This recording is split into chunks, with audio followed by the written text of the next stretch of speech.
নমস্কার, বড়দের প্রণাম, ছোটদের ভালোবাসা জানিয়ে আজকে নতুন একটা ব্লগ শেয়ার করছি। আর তোমাদের সবাইকে স্বাগত সুজাতার সংসারে। আশা করি তোমরা অনেক অনেক ভালো আছো, আমিও ভালো আছি। রোজগার মতো আরও একটা নতুন ব্লগ নিয়ে তোমাদের সামনে চলে এসেছি। আজকে রবিবার, দেখো সকালবেলা স্নান পুজো সেরে রান্নাঘরে চলে এসেছি। মেয়ে বায়না করেছে মা সাদা আলুর তরকারি আর লুচি খাবো, তাই তাড়াহুড়া করে ওকে করে দিতে হবে। কেননা বলছে না করে দিলে আমি লিখবও না, পড়বও না। তো শীতের সকাল একটু দেরি করেই রান্নাঘরে ঢুকেছি। সকালে টিফিন খাওয়ার সময়টাও হয়ে গেল। ঠিক আছে, প্রত্যেকদিন তো ভাত খাই, তাহলে মেয়ের আজকে একটু আবদারটা রাখি।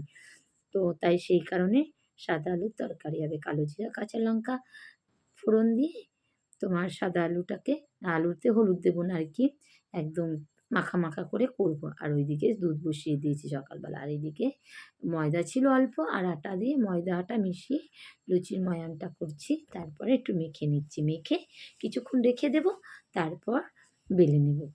বেশি কিছু না, ছেলে গেছে পিকনিকে, ওর বাবাও গেছে, আমি, শ্বশুরমশাই আর মেয়ে বাড়িতে। রান্নার কোনো চাপ নেই, তাই সকালে একটু লুচি করাই যেতে পারে।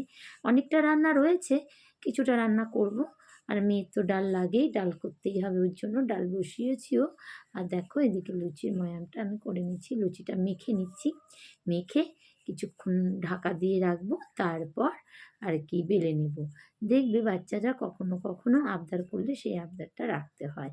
আর আগে ছোট ছিল, কোনো কিছুই খেত না। এখন বড় হয়েছে, খাওয়ার মাত্রাটা একটু শিখেছে, তাই একেক দিন একেকটা বায়না করে। চেষ্টা করি তাকে পূরণ করার জন্য। সব দিকে দেখো লুচিটা ভালো করে মাখা হয়ে গেছে, এবার বেলে নিচ্ছি। বেলাটা আর দেখাবো না, যেহেতু এক হাতে ক্যামেরা থাকে সেই কারণে। তো ভিডিওটা অনেক দিন আগের, আপলোড দিতে পারিনি, দেরি হয়ে গেল এডিটিং করার জন্য। সেই জন্য এডিটিং করতে দেরি হলে তো আপলোড দিতেও দেরি হবে, তাই আগে লুচিগুলো গোল করে নিচ্ছি ময়াম দিয়ে। অনেকক্ষণ রেখে দিয়েছিলাম, বললাম না আমি কখনোই খুব ভালো করে গায়ের জোর খাটিয়ে মাখি না। অনেকক্ষণ রেখে দিই ঢাকা দিয়ে, তারপর মেখে নিই। এই দেখো গোল গোল করে গোল্লাগুলো পাকিয়ে নিলাম। এদিকে তরকারিটাও প্রায় হয়ে এসেছে, এবার মিষ্টি দিয়ে নামিয়ে নেব। আর এদিকে দেখো বলেছি না মেয়ের ডাল লাগেই, তাই ডাল করে নিচ্ছি, একটু বেশি করেই করব, দুদিনের হয়ে যাবে। দেখো এবার আমি তরকারিটা করে নিচ্ছি। আর খুব ঠান্ডা পড়েছে, হাওয়াও দিচ্ছিল। আমাদের ওপরে রান্নাঘরের চারিপাশে ফাঁকা তো, তাই হাওয়াটা বেশি লাগে। তাই আরও স্নান টান করে উঠেছি, যেন শীতটা আমাকে জাঁকিয়ে ধরেছে। তাই আমি চাদর মাফলার সব পরেই রান্নাঘরে এসেছি। আমি ওভাবেই কাজ করি, আমার অসুবিধা হয় না। আগে নিজেকে প্রোটেকশান করব, তারপরে বেশ নিজের স্টাইল করব। সেই কারণে আমি ঢেকে ঢুকেই সবসময় থাকি। তোমরা যারা দেখেছো, কিন্তু আমার প্রচণ্ড ঠান্ডা লাগে। তো কিছু করার নেই, শীতকালে শীত লাগবেই, এটাই স্বাভাবিক। কিন্তু তার জন্য শীতের পোশাক পরবো না তা নয়। আর এদিকে মেয়ে খাবে বলে বারে বারে বায়না করছে, আমি বলছি হয়ে গেছে, দাঁড়াও দিচ্ছি। ওর তো আর সয়েছে না, বলছে না করে দিলে আমি কিছুতেই লিখবো না। একের পর এক বায়না। দেখো অবশেষে আমার লুচিগুলো বেলা হয়ে গেছে, এবার ভেজে নেব। অল্প কটা লুচি, শ্বশুরমশাই 4টে খাবে, মেয়ে 4টে খাবে, আর আমি এ কটাই করেছি। সাদা আলুর তরকারি। মেয়ে তো মিষ্টি খায় না, ঘরে মিষ্টি আছে, শ্বশুরমশাইকে দেবো। মিষ্টিটা যেহেতু ফ্রিজ থেকে বার করতে দেরি হয়ে গেছে, ঠান্ডা রয়েছে, তো ঠান্ডাটা কেটে গেলেই শ্বশুরমশাইকে মিষ্টি দিয়ে আলুর তরকারি দিয়ে লুচি দেবো। দেখো লুচিটা দিতে আমার না খুব ভয় লাগে, যদি গায়ে তেল ছিটে যায়। কয়েকবারও ছিটেছে, সেই কারণে খুব সাবধানে আমি কাজ করি। আর দিতে গেলেই না কেমন ব্যাকা হয়ে যায়, জানো তো বন্ধুরা, সোজা আর হতেই চায় না। তো লুচি ভাজা আমার একটা ভয়ের ব্যাপার। তারপরে দেখো লুচিটা একের পর এক লুচি কটা ভেজে নিই, তারপরে মেয়েকে দেবো। মেয়ে তো এদিকে বসে আছে বাবু হয়ে। একটাই কথা, তুমি আগে তাড়াতাড়ি দাও, তারপরে আমি পড়াশোনা করব। এই দেখো লুচিগুলো ভেজে নিচ্ছি। একটু পুরো ময়দার করলে সাদা হতো, যেহেতু একটু আটা মিশিয়ে দিয়েছি, তাই একটু লালচে লালচে হয়েছে।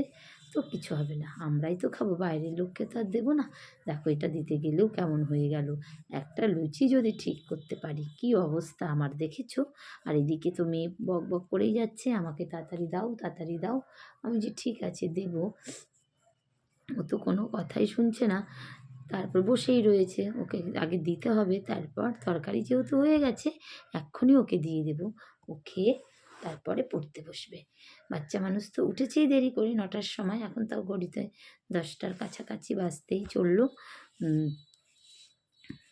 তারপরে লুচিগুলো ভেজে নিই।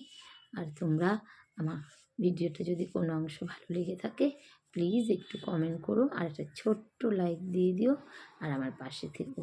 তোমাদের পাশে থাকা আমার এগিয়ে নিয়ে যেতে সাহায্য করবে। তোমরা যদি পাশে না থাকো কিছুতেই সম্ভব না, আমি এগিয়ে যেতেও পারবো না। তোমাদের ছোট্ট ছোট্ট ভালোবাসায় আমি এগিয়ে যেতে চাই আর আমিও তোমাদের পাশে থাকতে চাই, তোমাদের সাপোর্ট করতে চাই।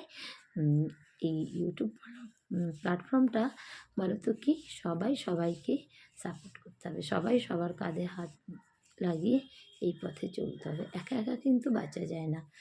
তো সেই কারণেই তোমাদেরকে বলছি, তোমরা প্লিজ আমাকে একটু পাশে থেকো আর আমিও কথা দিচ্ছি তোমাদের পাশে থাকবো। সকালবেলায় এই যে লুচিগুলো এক এক করে ভেজে নিচ্ছি।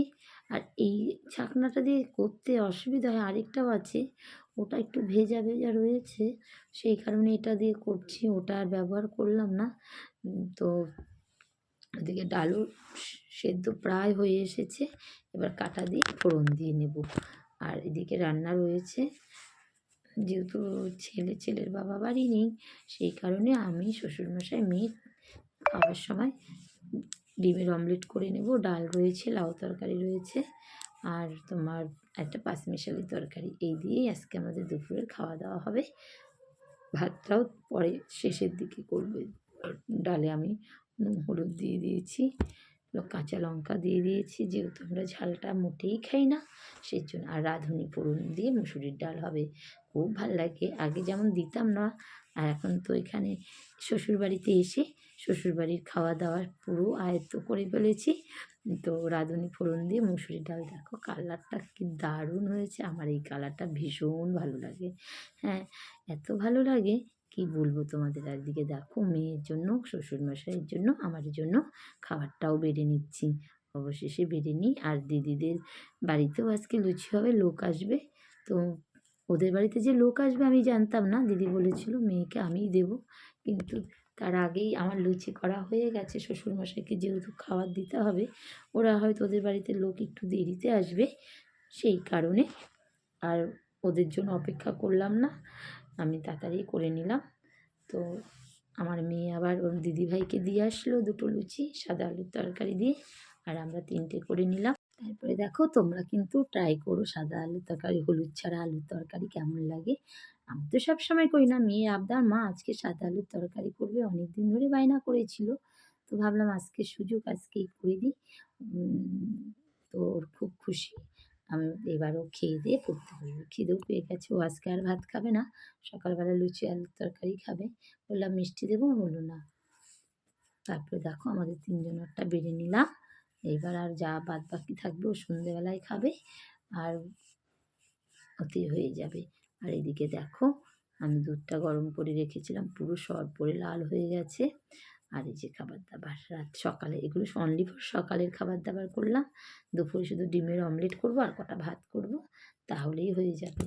তাহলে বন্ধুরা আজকের মতো ভিডিওটা এখানে রাখছি। তোমরা অনেক অনেক ভালো থেকো, সুস্থ থেকো, সাবধানে থেকো আর আমার পাশে থেকো। আর তোমাদের ছোট্ট ছোট্ট ভালোবাসা আমি এগিয়ে যেতে চাই। আর কেমন হলো আজকে সকালবেলার আমার ছোট্ট একটা ভিডিও তোমাদের সাথে শেয়ার করলাম। আর এবার খেয়ে নিই। দেখো খেতে কিন্তু বেশ হয়েছিল, খুব ভালো হয়েছিল খেতে। দেখতে হয়তো কালারফুল হয়নি, সাদা সাদা লাগছে, কিন্তু খেতে বেশ লাগে জানো। তোমরাও কিন্তু ট্রাই করো, আশা করি ভালো লাগবে তোমরা। আর কেমন হলো আজকের ভিডিওটা তোমরা কিন্তু কমেন্ট করতে ভুলো না। তাহলে বন্ধুরা আজকের মতো ভিডিওটা এখানে রাখছি। তোমরা অনেক অনেক ভালো থেকো, সুস্থ থেকো, সাবধানে থেকো, টাটা।